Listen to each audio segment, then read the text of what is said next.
Padre Paulo Ricardo de Azevedo, a quem já quero de antemão agradecer por ter atendido o convite dessa comissão e pedir para que o senhor deixe sua agenda aberta. O senhor vai voltar muitas vezes aqui, se depender dessa frente.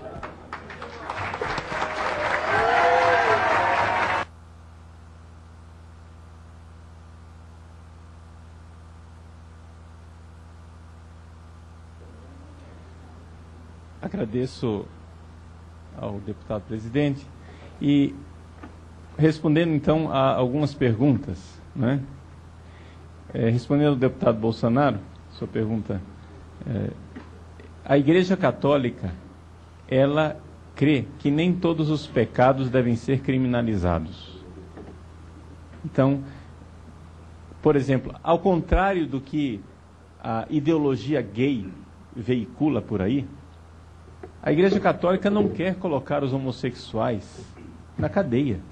A Igreja Católica ama os homossexuais e exatamente por isso quer que eles parem de se machucar e parem de se fazer mal. Nós não queremos colocar ninguém na cadeia. Então, por exemplo, um pecado como é a prática do ato homossexual é um pecado, mas não precisa ser necessariamente criminalizado, a pessoa não precisa ir para a cadeia. Então, a mesma coisa com relação à laqueadura ou vasectomia. A igreja, você perguntou, a doutrina oficial da igreja. Então, a doutrina oficial da igreja é que a vasectomia e a laqueadura são pecados, não é? Mas nem todo pecado, isso diz o próprio Santo Tomás de Aquino, grande teólogo, maior teólogo da igreja. Nem todo pecado precisa ser criminalizado. Isso pode ficar como realidade de pecado simplesmente, de moralidade e não de crime. Por que é que a pergunta ao internauta, por que é que a CNBB não se pronuncia? A CNBB, ela é um organismo que foi criado na igreja para organizar os bispos no seu esforço conjunto. Mas é importante nós recordarmos que na Igreja Católica, não é, as duas instâncias, né, que foram deixadas por Nosso Senhor é a realidade do bispo local e do Papa. A CNBB, ela é um organismo importante, sim, mas ela não fala em nome dos bispos, a não ser que reunida em assembleia,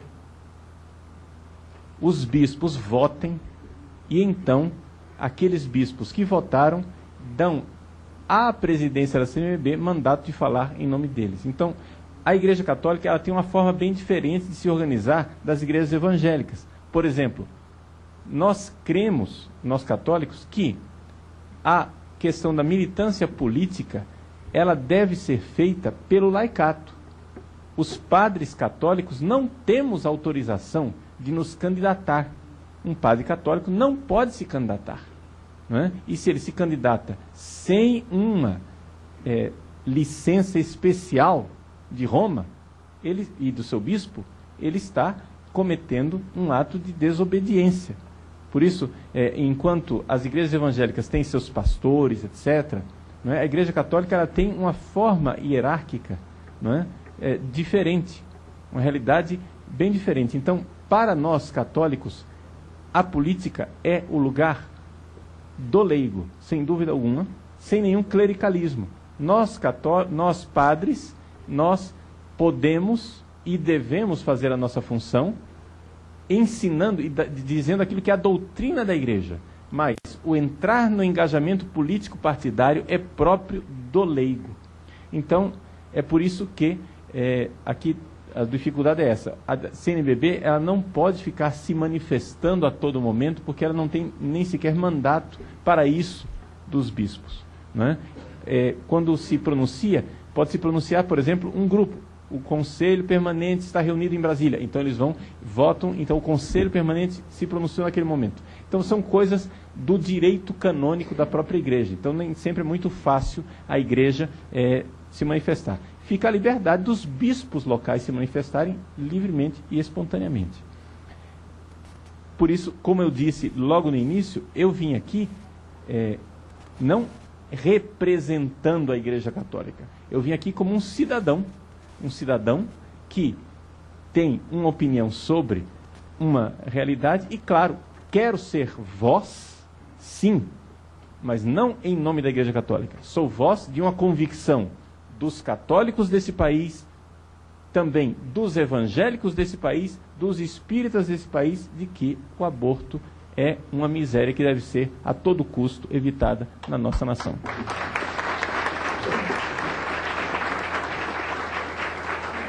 Com relação ao veto da lei que nós estamos tratando, a PLC 3 de 2013, alguém falou, a deputada Lilian falou, da possibilidade de um veto parcial.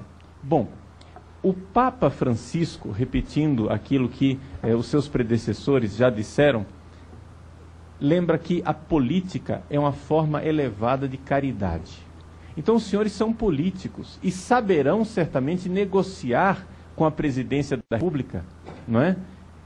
O seguinte, ela veta a lei como um todo e a Casa assume o compromisso de o quanto antes, não é? Votar um outro projeto reelaborado, feito de uma outra forma, não é? Por quê? Porque o veto parcial não se justifica pelo seguinte: o artigo 1º não deve ser mantido porque transformou aquilo que é uma emergência médica, o substantivo era emergência médica, em adjetivo, atendimento emergencial. Então já descaracterizou, não é mais uma mulher em emergência médica. Então o artigo 1º deve cair. O artigo 2º deve cair porque ele simplesmente alarga de forma excessiva o conceito de violência sexual. Portanto, ele deve cair. Vetados esses dois artigos, a lei não se sustenta. Ela não fica de pé. Não faz sentido nenhum vetar esses dois artigos, porque vetando esses dois artigos, a lei inteira está vetada.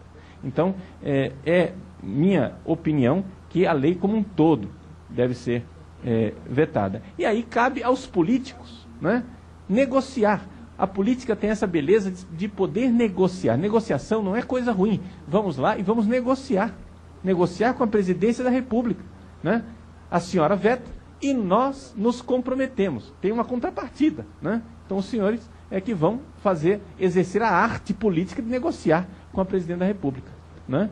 Então, isso daqui. E última consideração, quero agradecer imensamente, né, a correspondência, a resposta positiva, né, dos queridos irmãos católicos e evangélicos que acompanham o meu ministério na internet. O Papa Bento XVI fez uma convocação aos padres do mundo inteiro que entrassem de cheio na evangelização através da internet, né? Então, como o deputado Marco Feliciano observou, a internet ficou lotada de gente, né? A sala está lotada de jovens, internautas, né? Nós estamos mostrando, isto é um recado para o governo e para esta casa, existe uma sólida militância cristã, católica e evangélica na internet. Nós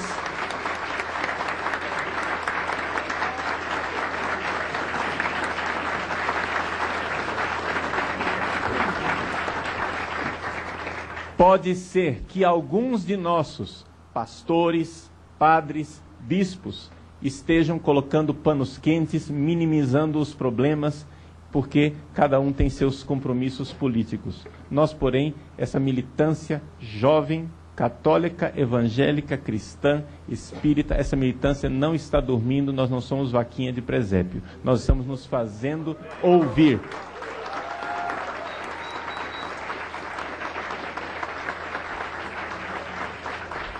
Então, gostaria de deixar isto, né, aqui registrado nesta casa. Nem todos aqueles que são representantes institucionais das igrejas representam o voto dos membros dessas igrejas. Não se iludam com isso, senhores. Os votos das igrejas correspondem a uma militância sólida, cristã, e deixa eu usar a palavra que foi carimbada pela esquerda de forma negativa, mas que é muito positiva. É uma militância conservadora, porque nós queremos conservar o patrimônio cristão desse país.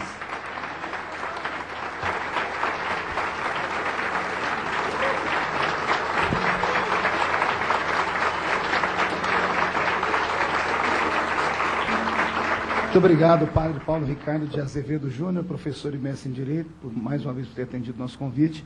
Essa é a única tristeza de um presidente, ele não pode se manifestar. Mas eu estou batendo pés aqui, não pode bater palmas, eu estou batendo os pés aqui. Muito obrigado.